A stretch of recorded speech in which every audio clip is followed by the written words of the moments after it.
Hi, this is Pat Iyer with Legal Nurse Podcast, and today we're going to talk about the site of a very special type of nursing, and that is flight nursing and helicopter emergency medical services. I have with me a nurse who has extensive experience in this area as a flight nurse and an expert in the field of patient transport. He's completed thousands of flight and ground transports in his career thus far. And yes, thank you. I have with me Robert Harris. Robert, welcome to the show. Well, hello, Pat. It is a great pleasure. I've been excited for this for quite a while. I think of you, Robert, when I sit in Johns Hopkins Medical Center. One time my husband had a cardiac cath, and we were delayed. We were kept in that pre-holding area for about 8 hours. Oof. And I started timing it. It seemed like about every 5 minutes I could hear one of those helicopters coming in and landing on the roof of the hospital. And I don't think that the legal nurse consultants listening to this podcast, the vast majority, have no firsthand experience about what it's like to work in that small space. So I wanted to bring you in to talk with us about the environment, some of the charting challenges, and what we need to know as legal nurse consultants when we're looking at a record of a transport. Absolutely, all of the above. Great questions, Pat. And there's a variety of things. Number one, as you mentioned, it's a fairly, at the risk of sounding conceited, elite service because we bring a few special things to the table. Number one is airway abilities. We're sort of airway gurus. Quite often ground teams and other emergency management teams aren't able to provide certain things, advanced procedures in the field. Among them, field surgical techniques such as, just simply IO access, that would be intraosseous bone access, chest tubes for relieving massive hemothoraxes and pneumothoraxes in the trauma environment. Surgical crikes, surgical airways, it's a very advanced skill. All flight crews are trained in this thoroughly. And needle decompressions, that is a standing order most everywhere. However, it needs to be done properly and quickly, and quite often the need to assess that needs to be boom, boom, boom.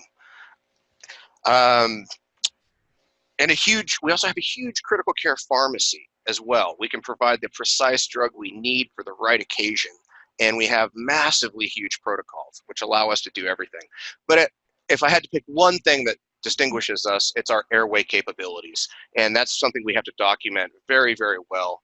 And we use video so we upload the videos. So that's something to look for in the chart, is if the system is using airway confirmation on their video laryngoscope airways. That's a huge thing that really says the quality of the company that's providing the service.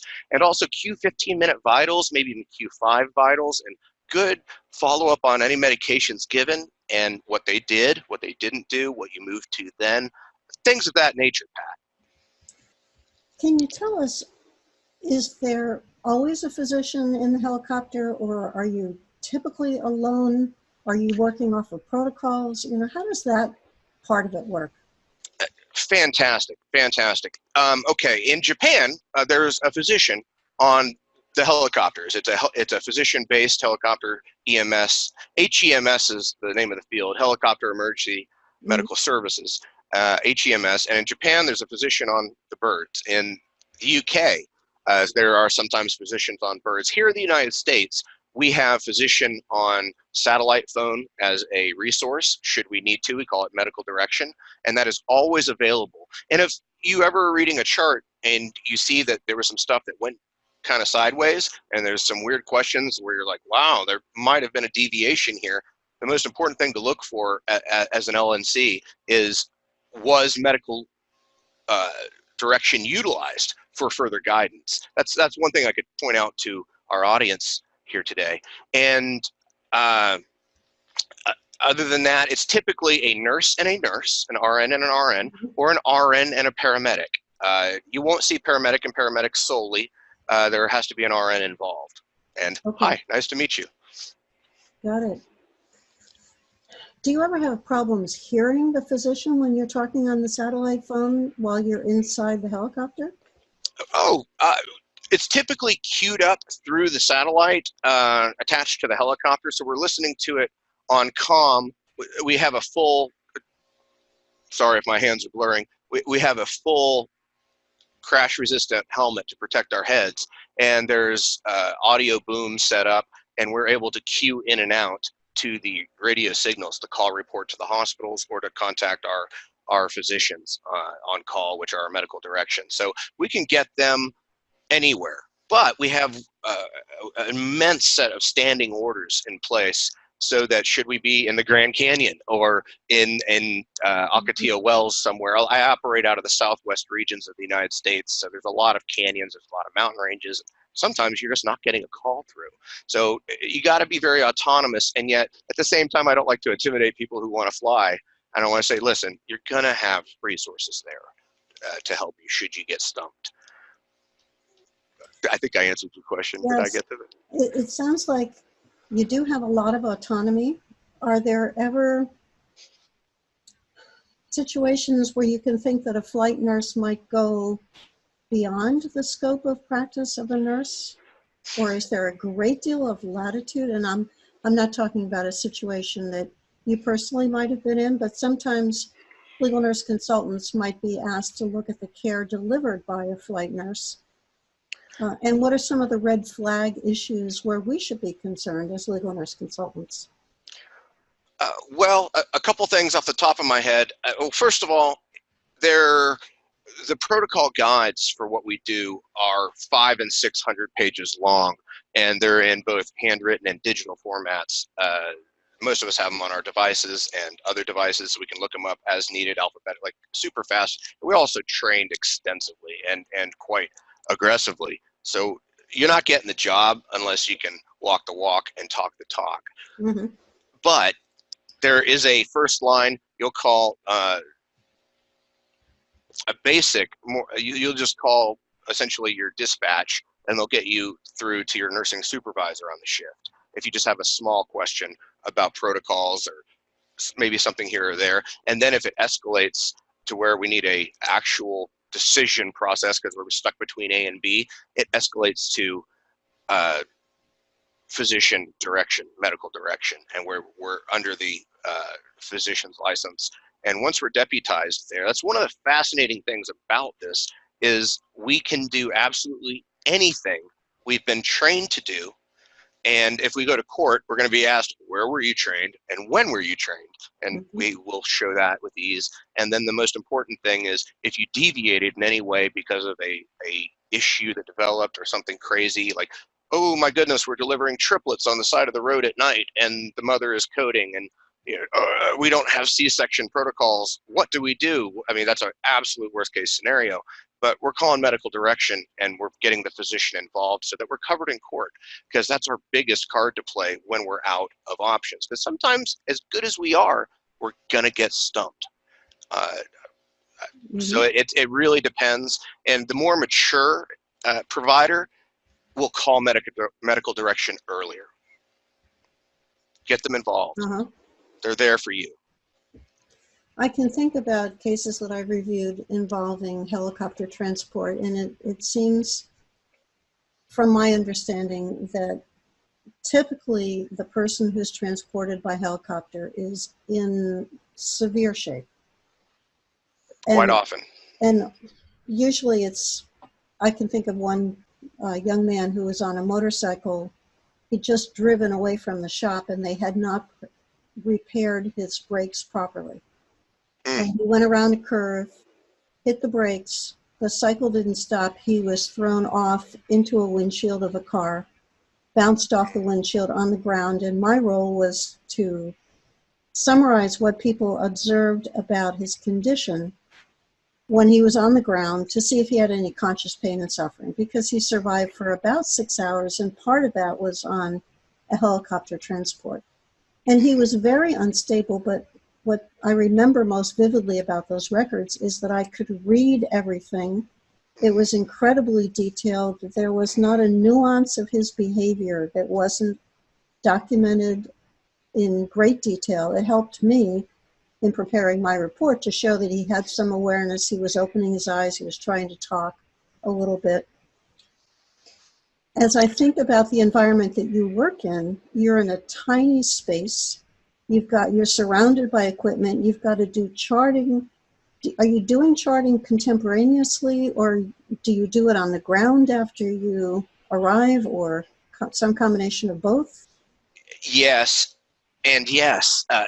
First of all, I'm delighted that you came upon a advanced, very uh, aggressive trauma chart that pleased you. I'm delighted to see that. That means we're doing our jobs, training well, properly. Uh, Mhm. it, it really quite depends on the length of transport and whether or not you have bloody gloves on or not. If you're putting chest tubes in and you're securing airways and going about all these medication things you might, or blood transfusions, et cetera, things that take a lot of involvement from both crew members, nurse or nurse paramedic, uh, and your chart, you're not, I joke in the book, you were going to be there till the late hours of the morning after you're off your shift just finishing these charts because they're so extensive, and they have to be because these calls are getting billed out for a premium, and we need to make sure that these charts are defendable and justifiable in every way. So if I'm able, if it happens, not everything is blood and guts and body parts and bullet wounds. There are a lot of, somebody needs to go from a non-cardiac center to a cardiac center across the state, or you're having a stroke and you get taken to the local emergency department and need to be taken to the regional neurovascular center. So it's not all blood and guts, and sometimes on these the patients are relatively stable. They might be on a ventilator, not, so we do all the packaging and then we transport, and there's a lot of monitoring and there's a lot of time for charting in the bird. It's usually a combination of both. We get done what we can, sometimes on the ride back. It just depends. Sometimes you're one after the other, and then you just sit down with your partners and you look at your notes and you hash it out for hours and get it all right. And Mhm. so it's really a combination. But in a perfect world, nobody wants to be there 6 hours after your shift. So we try to get it done in real time, but that's Mhm. sometimes a challenge. Can you give us a little bit of insight? And this is not a medical decision, but I've been involved in several cases where people needed to be transported, but the weather was too bad. Oh Have you my, ever been in yeah. situations where you felt like the pilot might have stretched what's acceptable in terms of taking off, or you feared for your own safety, or is it always smooth sailing? Well, nothing is ever always smooth sailing, Pat, as we all know in healthcare. But the amount of incidents in HEMS in particular, especially, in the helicopter world, it's very dangerous. Even on a good day with clear weather, there's lots of things that can go wrong. Mm-hmm. And there's been a lot of problems in the industry. I've lost a lot of friends, coworkers, and their patients and, all that over the years. And there are very stringent rules now. Whereas if, we typically try to isolate the pilot outside of what they need to know so that they don't make some sort of rash emotional decision to override safety protocols. And there's been documented cases in the earlier days of HEMS, about a decade or so ago. Anytime you go to a flight boot camp, they tell you all these crazy horror stories about things that have gone wrong, and stories written in blood so that you learn from them. And so if we don't have it, or if there's a medical issue, then we are down. If there's like say there's a hot start on starting up the helicopter on scene, but we have there's a child, something, we're very emotionally involved in this, and it's the only way to go, but our helicopter won't start properly. But the pilot's like, I can make it work. No, no, absolutely not. They're trained to shut it down. The new safety protocols are, if it's not 100% safe, then we're no longer a utilizable resource, because we're going to get you in deep trouble just as fast as, essentially we're trying to avoid incidents at all costs, because it makes the headlines and it's terrible, and we're trying to build up the image and not kill people. That's the whole Mm-hmm. point, Pat. Boy. So pilots and nurses and paramedics have been going through rigorous training about decision making, and there's lots and lots of safety protocols in place to ensure that we're not making dumb decisions that result in death, because Mhm. that's the 100% opposite of what we're trying to do. One of my son's friend's father was a state trooper who flew a helicopter, and he Cool. said that what he did when he sat in that seat was he said to himself, I am transporting a package. And he thought of the people in the back as packages because he said, if I got involved in looking at or thinking about what I was involved in, I wouldn't have been able to fly safely. Absolutely. And that is wisdom. Blessings upon that wise pilot. And nowadays, that is more the culture, and that is more the opinion of the pilots. And we have an absolute rule in the industry: 3 to go, 1 to say no.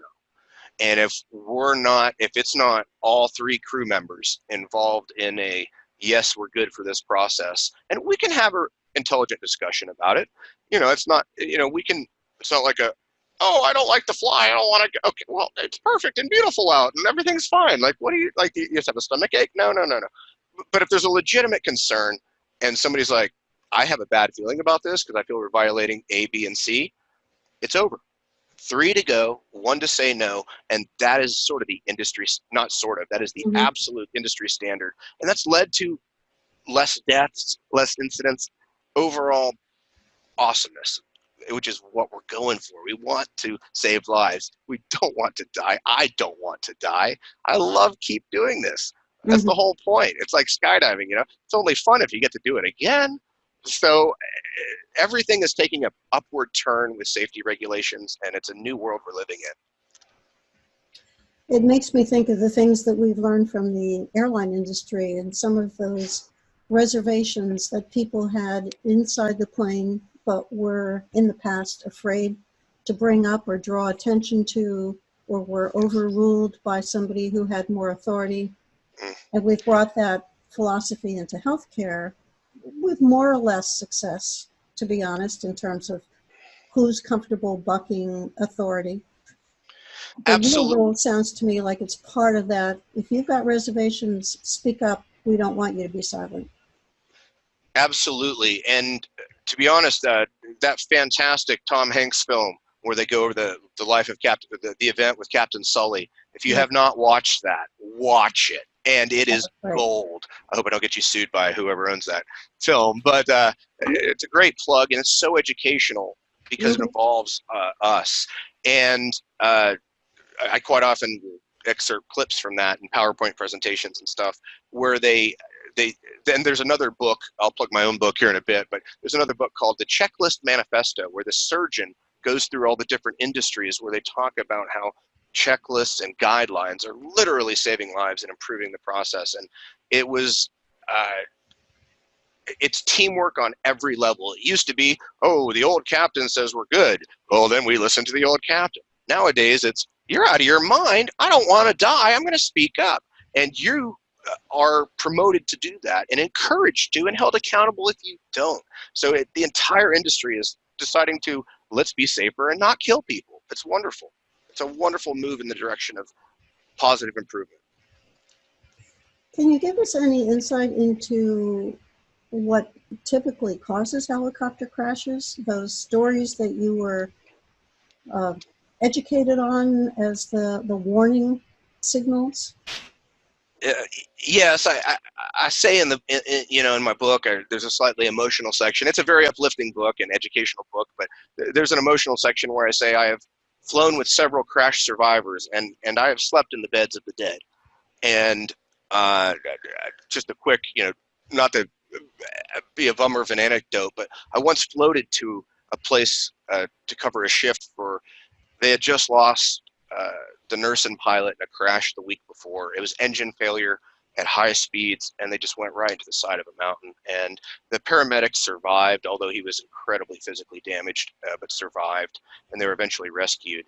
And no names, no locations, no agencies, but this happened, and I went to cover that base, and I did my check-in in the morning, and then I went to take my nap in the nurse's room, and I closed the door to the nurse's room, and on the back of the door, Pat, there was this cartoon drawing of a house, a dog, a family, you know, like a scribble cartoon drawing, and across the top are the words, "Love you, Daddy."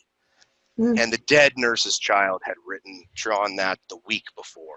And and I'm going to bed in that dead nurse's bed. And I wept. I wept. I mean, I just lost it, because this is so real. And if you're one dumb decision away from being over, I mean, you could say that anywhere in life, of course, but here, everything has to go right, and you have to listen to, these are very sophisticated machines and sophisticated processes, and you got to listen to everybody's input. And the second there's anything that goes wrong, you move to plan B. I can think about the implications of having to bring down a helicopter, although of course you have much more maneuverability than the plane, who's looking for a place to safely put down. Yeah, there's a lot of with a helicopter, you can land anywhere. You can land on the top of a building if you have to. Quite often on hospitals we do, granted they're rated for it, but you can land in a parking lot, grass fields, riverbanks. I've done all of the above in various situations. With a Learjet, and I've also got some experience doing international stuff, that's a different mentality, because you're with the patient to the end. And you can't just land a Learjet anywhere close to a hospital, whereas if anything goes wrong in a helicopter flight, we can divert, which is something else for the, I realize we've sort of deviated into all sorts of helicopter and medical topics here, but for the LNC crowd in particular, if there's ever a diversion, or if there's ever not a diversion, that might be something to look into in the chart. If it had a bad outcome, was there a closer facility that could have provided resources that was overflown for whatever reason? And there might have been a justification. Maybe there's another helicopter on the pad and they couldn't land. Maybe they were on bypass. There's all sorts of reasons where that may not be a relevant detail, but it is something to consider, because we're quite blessed with a lot of resources often, and sometimes you could set a helicopter down anywhere. Yeah, so there's a lot of options in the helicopter community for where you can set down.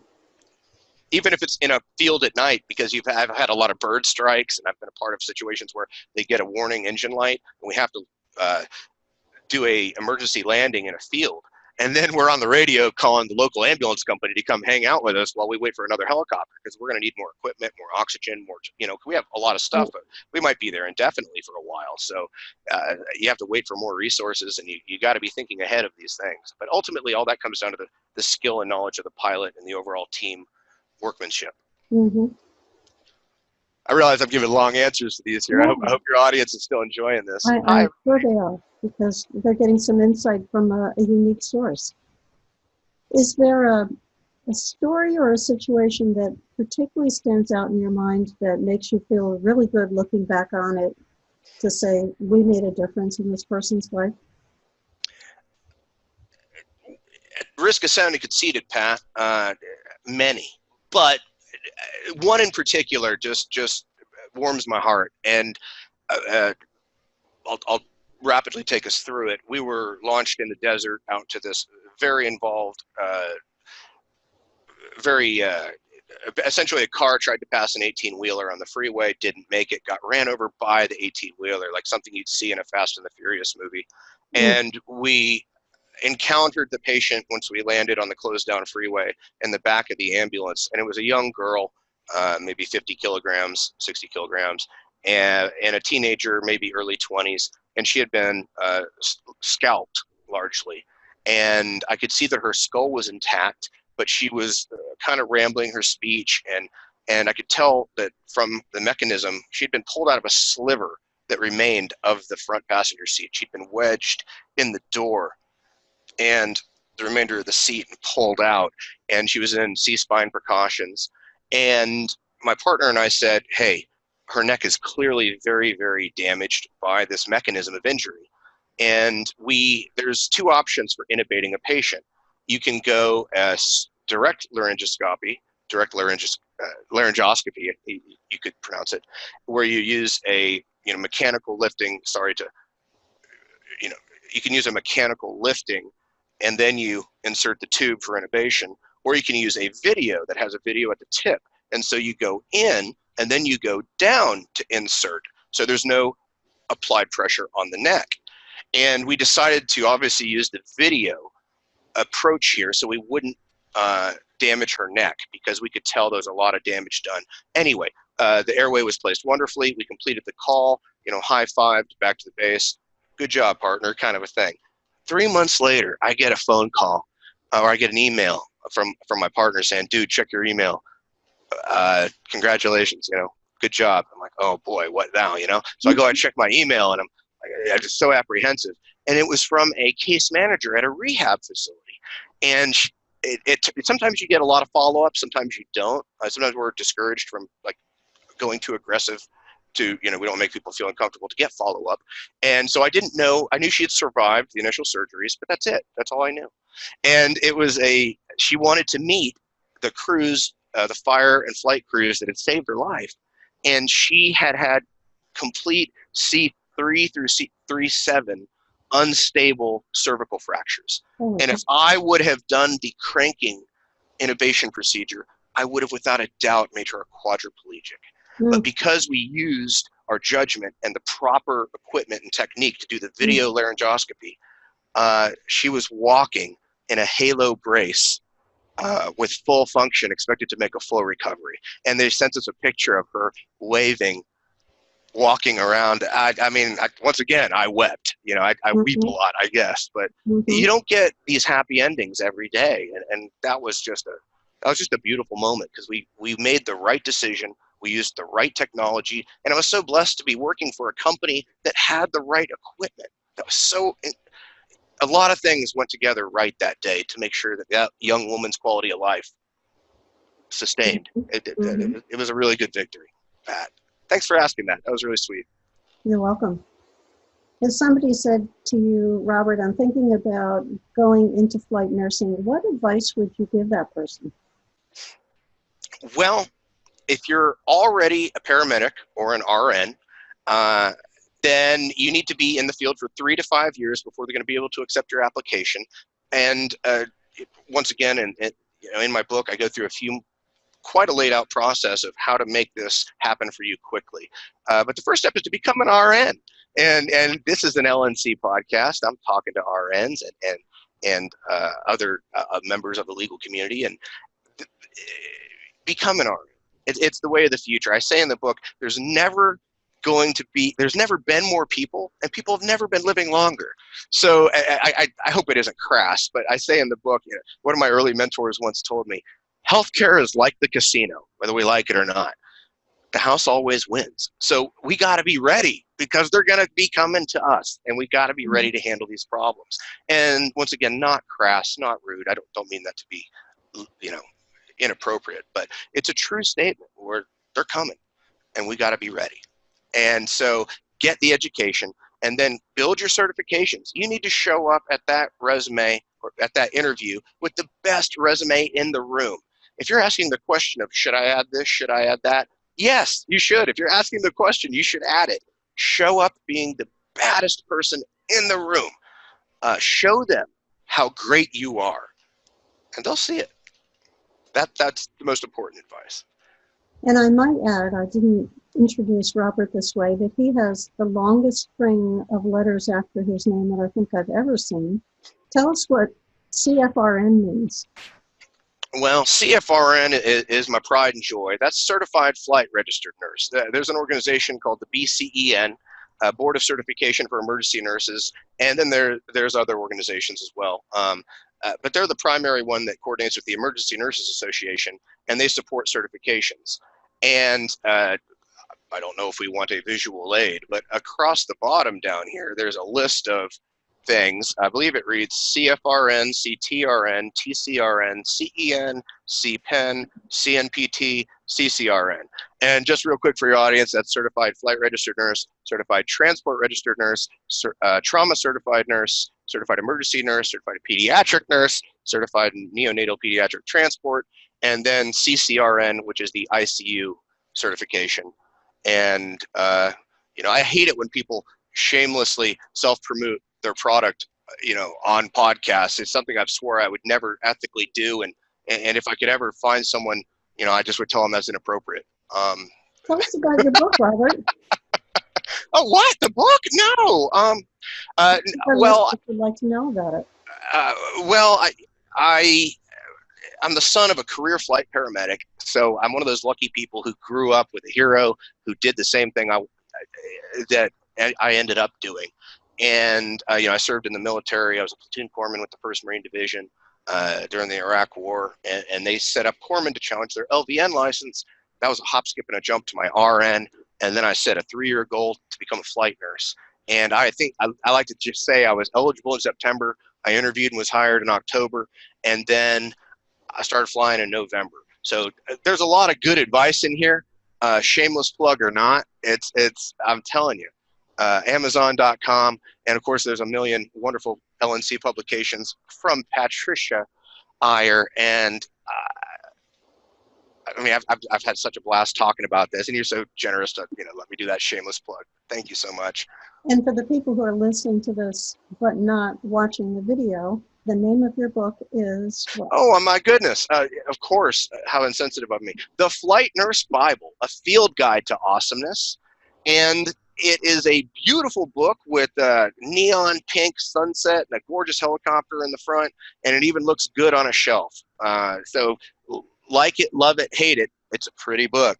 But I hear good things, and I wouldn't have put my professional name and credentials on the front of it if I didn't think it had something to offer. So, and then once again, thank you for letting me shamelessly plug. I'm so humble. Who, me? No. And if people were interested in getting in touch with you, what would be the best way for them to do that? Well, very easy to find on LinkedIn, which is my primary platform for social media. It keeps the haters away. There's no trolls. It's just all professional all the time. It's a great environment for professionals to talk to each other and market things. Also, I'm on Amazon.com, the Flight Nurse Bible, Field Guide to Awesomeness, readily available in Kindle and paperback formats. And I'm actually doing an audiobook for the year anniversary coming up, which will be included in any purchase. And it'll be a conversational reading of the book.